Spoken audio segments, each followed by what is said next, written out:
말씀의 제목 같이 한번 읽겠습니다. 하나님의 영원한 작정에 관하여. 오늘은 신도개요 3-1번째 시간입니다. 하나님의 영원한 작정에 관하여. 작정, 또 우리가 또 다른 말로 표현을 해본다면 예정이라는 말이 있습니다.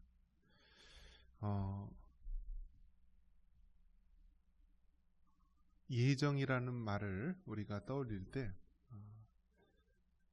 에베소서 1장에 보면은 창세전에 우리를 예정하였다라고 말씀합니다. 그래서 에베소서 1장 4절에 보면 곧 창세전에 그리스도 안에서 우리를 택하사 우리로 사랑 안에서 그 앞에 거룩하고 흠이 없게 하시려고 그 기쁘신 뜻대로 우리를 예정하사. 그러니까 우리가 하나님의 자녀가 된 것이요, 이미 하나님께서는 너는 내 자녀다, 너는 내 아들이여 딸이다 라고 하면서 우리 하나님께서 미리 예정하셨다라는 거예요. 언제요? 창세전에. 그러니까 이 예정이라는 부분은요, 우리가 신앙적으로 참 중요하기도 하고 어려운 부분이기도 한 것입니다. 내가 예수님을 믿는데 우리는 그렇게 생각하기 쉽습니다. 내가 의지적으로 결단을 하고 결심을 해서 내가 예수님을 믿어야지, 내가 하나님의 자녀가 되어야지 하고 해서 우리가 결정을 내려서 교회에 다니게 되고 또 예수님을 믿게 된 것처럼 우리가 여기기 쉽지만, 실상은 하나님께서 이미 창세전에 너는 내 자녀다, 너는 내 아들이여 딸이다, 너는 하나님의 성도다 라고 하면서 예정하셨다는 사실입니다. 그래서 이 부분이요, 우리가 믿는 이 신앙, 이 개혁교회의 신앙, 굉장히 중요한 요소인데요, 이것을 가지고 또 공격하는 자들이 있습니다. 하나님이 미리 예정해 놓으셨다라고 한다면 못하러 전도하느냐, 하나님이 누구는 이미 하나님의 자녀로 예정하고 누구는 이미 버림받아서 유기된 자라고 한다면 못하러 전도하고 못하러 신앙생활 잘하려고 애쓰느냐, 가만히 내버려 두면 되는 거 아니냐라고 이야기합니다. 여러분의 생각은 어떻습니까? 이미 하나님께서 예정해 놓으셨다라고 한다면 우리가 전도할 필요가 있습니까? 어떻습니까? 그러면 다시 역으로 우리가 질문을 해본다면, 누가 예정된 자인지, 누가 하나님의 택한 자인지 우리가 알 수 있습니까? 없습니까? 없다라는 거예요. 알 수 없다. 그렇기 때문에 여러분, 우리가 전도하는 것은 누가 하나님의 택함 받은 자인지 택함받지 못한 자인지 알 수 없기 때문에 우리는 그저 예수님을 전하고 예수님을 믿어야만 우리가 죄사함을 받고 구원을 받는다는 것을 전하면 되는 것입니다. 믿고 안 믿고는 어디에 달렸어요? 하나님의 주권 속에 달린 것입니다. 그 영혼이 하나님의 택함받은 백성이라고 한다면은요, 때가 되면 예수님을 믿고 하나님의 자녀가 되는 것이요, 하나님의 택함을 받지 못한 그러한 유기된 자라고 한다면 아무리 전도하고 아무리 복음을 전해도 믿을 것 같으면서도 안 믿는다라는 거예요. 그렇기 때문에 우리들은 누가 택함을 받은 자인지 택함받지 못한 자인지 모르기 때문에 우리는 1차적으로 복음을 전하면 되는 것이고, 그 다음은 하나님께 맡기는 것입니다. 그래서 한번 하나님의 자녀로 택함을 받은 백성은 중간에 어떠한 시련이나 어려움이나 또 힘든 일이 생긴다 할지라도요, 마침내 구원을 받는다, 끝까지 구원을 받는다라고 하는 확신이 있는 것입니다. 간혹 어떤 사람은 그런 얘기를 합니다. 내가 지금은 예수님을 잘 믿고 그래도 구원받은 하나님의 백성처럼 여기지만 내가 나중에 행여 믿음이 없어지고 또 유혹을 받고 내가 시련을 겪어서 혹시 내가 구원받지는 않을까, 내가 구원과 멀어진 자가 되지는 않을까, 그렇게 염려할 수도 있을 것입니다. 그러나 중요한 것은요, 한번 택함을 받은 백성, 너는 내 자녀다 라고 하는 그러한 백성은요, 마침내 하나님께서 구원하여 주시는 줄 믿습니다. 자, 이처럼 개인에 있어서 구원에 있어서 하나님께서 창세전에 우리를 자녀로 택하여 주시고 우리를 하나님의 자녀로 예정해 놓으셨습니다.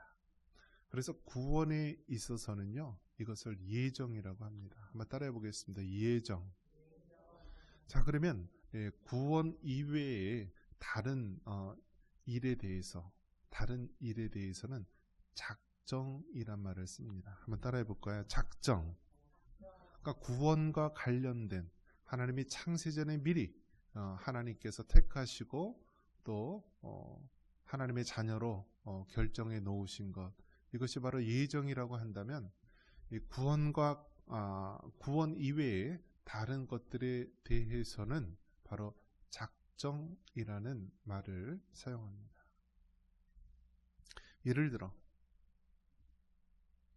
사람이 길을 가는데요, 돌뿌리가 있어요. 돌뿌리가 있어서 걸려서 넘어졌어요. 다쳤습니다. 자, 이걸 어떻게 해석해야 되죠? 예. 자, 이거 만약에 그러니까 잘 우리가 생각을 해야 되는 것입니다. 예. 하나님께서 창세전에 우리를 하나님의 자녀로 택하시고 예정해 놓으셨습니다. 그러면 중간에 우리가 이 땅에 살면서 생기는 모든 우한, 어려운 일, 사고, 질병, 이러한 것들, 이것을 어떻게 해석을 해야 되는가? 어떻게 해석을 해야 되는가? 하나님께서 차 사고 나는 것까지 일부러 그렇게 계획해 놓으신 건가? 여러분 어떻게 생각하세요? 암병에 걸리는 것도 하나님께서 일부러 하나님께서 계획을 해 놓으셔서 그렇게 했을까? 근데 이런 부분들을 우리가 성경적으로 잘 이해하지 않는다면 시험이 들기 쉽습니다. 시험이 들기 쉬워요. 그래서 이러한 것들은요, 우리가 성경 욥기에 보면은 이것을 잘 이해할 수가 있는 것입니다. 욥기에 보면은 하나님이 등장하고요, 그리고 누가 등장하죠? 사탄이 등장합니다. 그리고 욥이라고 하는 인물이 등장하고 또 욥의 또 가족과 친구들도 등장을 하죠. 자, 보면은 이 사탄이 세상을 두루두루 다니다 그랬어요. 두루두루 다녀요. 그런데 욥이라고 하는 한 인물이 있는데 이 욥이 정말 그 당시에 의롭고 정직하고 악에서 떠난 자, 그래서 하나님이 칭찬을 하는 욥이라는 인물이 있습니다. 그런데 이 사탄이 뭐라고 얘기합니까? 그 욥이 괜히 하나님을 경외하고 하나님을 섬기겠습니까? 하나님께서 그에게 많은 축복을, 많은 복을 주셔서 그렇게 된 것 아닙니까? 그래서 한번 그를 물질과 모든 것들을 쳐보십시오. 하나님을 향하여서 저주를 할 것입니다. 라면서 모함을 하게 되는 거죠. 그래서 어떻게 합니까? 이 욥에게요, 처음에는 물질의 손해를 입히게 되죠. 그래서 강도떼가 나타나서 욥이 가진 모든 재산을 다 약탈해 가죠. 그 다음에 10명의 자녀가 있는데요, 10명의 자녀가 이 회오리 바람, 자연재해로 인하여서 집이 무너져서요, 10명의 자녀가 다 죽게 됩니다.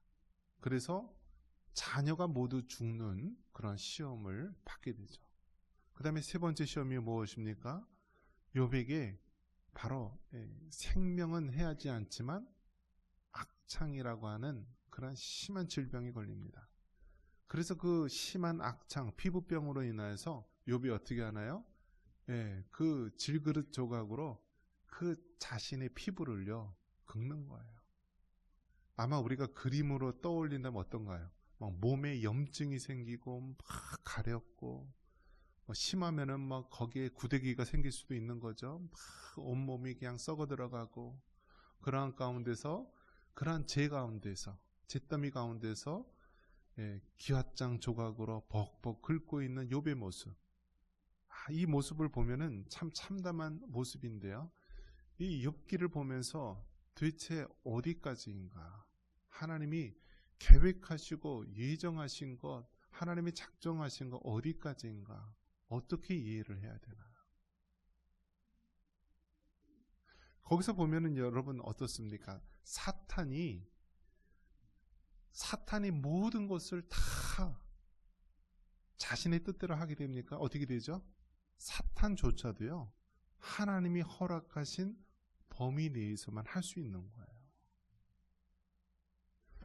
사탄이 아무리 이 믿는 자들을 해하고 넘어뜨리려 할지라도 하나님께서 노 하시면 할 수가 없는 거예요. 그에게 처음에는 재산을 지게 하고 자녀들을 지게 하고 그의 건강을 지게 하지만 또 생명까지는 안 된다라고 하면 안 되는 거예요. 즉 사탄은 전지전능한 신이 아니라 뭐예요? 바로 영적 피조물이고요. 하나님께서는 지금 잠시 잠깐 이 사탄 마귀를 내버려 두시는 거예요.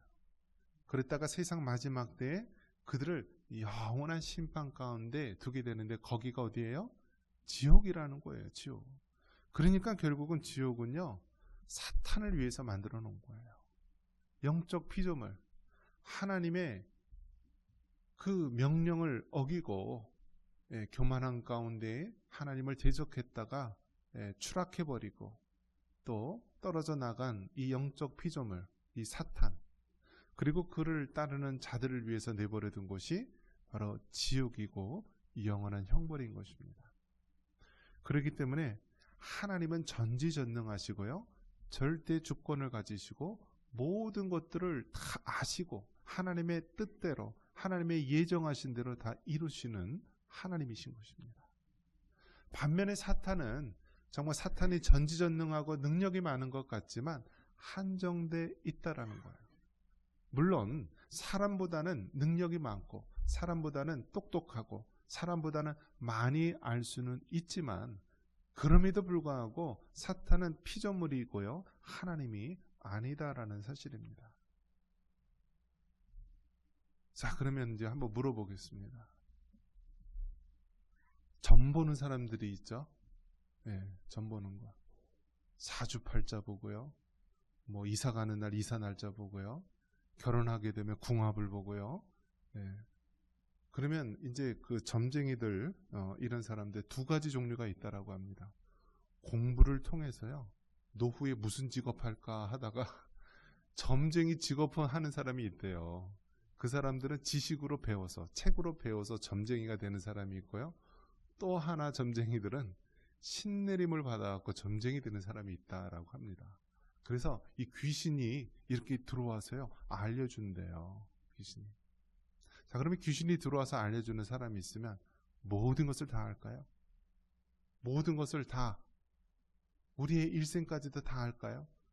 그렇지 않다라는 거예요. 그렇지 않아요. 저도 여러분 얼굴을 보면은 관상을 잘 알까요? 모를까요? 애 키우는 사람들, 그러면 얼굴에 뭐가 있죠? 애 때문에 고민이 있는 거죠. 뭐 자네들이 막 중학생이다, 자네들이 막 고3이다 그러면 어떻게 돼요? 모든 걱정이 자네 걱정이죠. 이제 뭐 살만하고 좀 괜찮은데 어떻게 해요? 서서히 또 병이 들죠. 뭐 여러 가지 인생의 고민이 있잖아요. 누구나 피할 길 없이 인생에 문제와 어려운 고뇌가 있는 것입니다. 근데 이 점쟁이들, 특히 귀신을 이용해서 하는 사람들은 우리의 그 약한 일부분의 한 모습을 가지고요, 그 사람을 쉽게 말해서 가스라이팅 하는 것입니다. 조종하는 거예요. 그래서 부족을 사야 된다, 뭐 어디 가지 말라, 뭐 해야 된다, 뭐 몇백만 원, 몇천만 원짜리 뭐 구술해야 된다. 그렇게 계속해서 우리를 미혹하게 하는 거예요. 지금도 있을까요? 그런 일들이? 있어요. 우리 주변에 그런 사람 많아요. 무당이나 점쟁이나 이런 사람들한테 다 가스라이팅 당해서요. 자기 재산 다 상납하고 바치고 가정이 쫄딱 망하고요. 그런 사람들 많아요. 그런 사람들 많아요. 중요한 것은 사탄, 악한 영들, 귀신들, 영적 피조물이고요. 마지막 때에 하나님께서 지옥의 영원한 형벌로 심판할 존재들입니다. 그렇기 때문에 여러분, 사탄은 그냥 사탄일 뿐이고 그 이상도 이하도 아니다라는 거예요. 다만 우리가 믿는 하나님만이 참된 신이시고 전지 모든 것을 아시고 전능 모든 능력을 가지신 하나님이다라는 사실입니다. 그래서 하나님께서는 이미 창세전에 너는 내 자녀다라고 예정하고 택함받은 자녀가 있는가 하면 하나님의 택함을 받지 못한 자들, 즉 유기된 자들도 있다라는 거예요. 그런데 우리는 누가 택함받고 택함받지 못하지 알지 못하기 때문에 우리는 복음을 전하고 예수님을 전하면 바로 믿는 하나님의 자녀라고 한다면 때가 되면 하나님께 돌아올 것이고, 그렇지 못한 자는 영원히 유기되어 버림을 받게 되는 것입니다. 우리 인생에 있어서도 우리가 여러 가지 많은 사고나 재난과 어려움이 생길 수 있겠죠. 우리 하나님은 전지 모든 것을 아시기 때문에요. 우리의 모든 일거수일투족을 알겠죠. 하지만 하나님께서는 우리에게 자유의지를 주셔서요. 우리가 우리의 가진 자유의지로 하나님을 예배하고 하나님을 경배하고 하나님을 섬길 수 있도록 하신 거예요. 우리의 잘못으로 우리가 병이 들고 우리의 잘못으로 사업이 실패하고 우리의 잘못으로 사고가 난 것을 하나님에게 탓할 수 없다라는 사실입니다.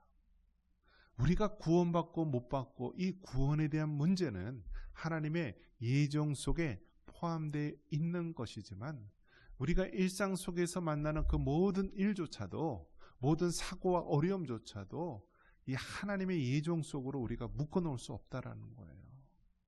그렇기 때문에 여러분, 하나님께서 우리에게 자유의지를 주셨고 이 자유의지로 하나님을 예배하고 모든 것을 결정할 수 있도록 하셨기 때문에 이 땅에 있는 모든 일들에 대해서 우리가 책임을 지는 것입니다. 책임을 지는 거예요. 그렇기 때문에 여러분, 하나님 앞에 우리가 더욱더 겸손해져야 되는 것입니다. 그리고 하나님 앞에 늘 우리가 구원받은 하나님의 자녀임을 확신하고 믿음 가운데 살아가시기를 바랍니다. 우리가 구원받았다는 이 사실은 하나님의 말씀에 의지해서 우리가 확고히 붙잡아야 되는 것이지, 우리의 감정이나 우리의 순간의 그 마음에 따라 우리가 정해진다면 우리는 흔들릴 수밖에 없는 것입니다. 하나님의 영원한 작정에 관하여 하나님은 이미 창세전에 우리를 하나님의 자녀로 택하여 주셨고 또 하나님의 뜻에 따라 우리가 하나님의 사명을 감당해야 될 줄 믿습니다. 이번에 이제 캄보디아 그 젊은 사람들, 그런 사람들, 잡혀온 사람들 보면은요, 여러분 지역적으로 보면은 어디 지역이 많이 있을 거라고 생각하십니까? 서울, 경기, 또 지방, 광역시도 있을 수 있겠고요. 또 시골 같으면 군도 있을 수 있겠고, 읍면, 동, 이렇게 있을 수 있는데요. 그렇게 사기를 많이 당하고요. 범죄의 수단으로 그렇게 가는 사람들이 군소도시에 있는 청년들이 그렇게 많다라고 합니다. 군소도시. 왜 그렇습니까? 지방에 갈수록 좋은 직장이 없고 좋은 직업이 없으니까 이 지방에 갈수록 청년들이요, 그냥 일을 할 수가 없고 좋은 직업을 가질 수가 없고 좀 잠깐 일시적인 알바하다가 또 그만두고 그렇게 하다가 누가 친구들이나 누구한테 얘기합니다. 야, 저기 한 1년 2년만 고생하면은 야, 몇 천만 원 벌어온대. 어떤 사람 몇 억도 벌어온대. 그런 말에 귀에 쏙 들어와 가지고요. 그렇게 사기를 당한다라고 합니다. 건전하게 대도시에서 열심히 살다가 정말 대기업이나 아주 중견기업에 취업해서 착실히 일하는 사람들은 그런 사기를 당하지 않는데, 지방이라든지 시골이라든지 어떤 그런 외곽에 있는 청년들이나 그런 사람들, 좋은 직업을 갖지 못한 그런 젊은이들이 그렇게 미혹을 당해서 그렇게 범죄의 도구로 빠지는 경우가 많이 있다라고 합니다. 이것이 비단 여러분 작게는 이 대한민국이라는 나라에서 우리가 수도권 서울과 지방을 놓고 생각해 볼 수 있지만, 반면에 여러분 한번 생각해 보십시오. 우리나라가 가난한 나라가 되어서 정말 좋은 직장 자체가 아예 없다면 어떻게 될까요, 여러분? 지금은 그래도 뭐 삼성이 있고 현대가 있고 SK가 있고 정말 억대 연봉의 좋은 기업들이 많이 있지만, 그런 직업 자체가 아예 없는 나라가 된다면 여러분, 우리는 얼마나 소망 없는 청년들이 많이 있겠습니까? 이러한 현실을 바라보면서 우리 젊은이들, 우리의 미래 세대들, 우리가 다음 세대들에게 정말 하나님의 말씀을 전하고요, 그들을 하나님께로 인도해 주어야 되는 것입니다.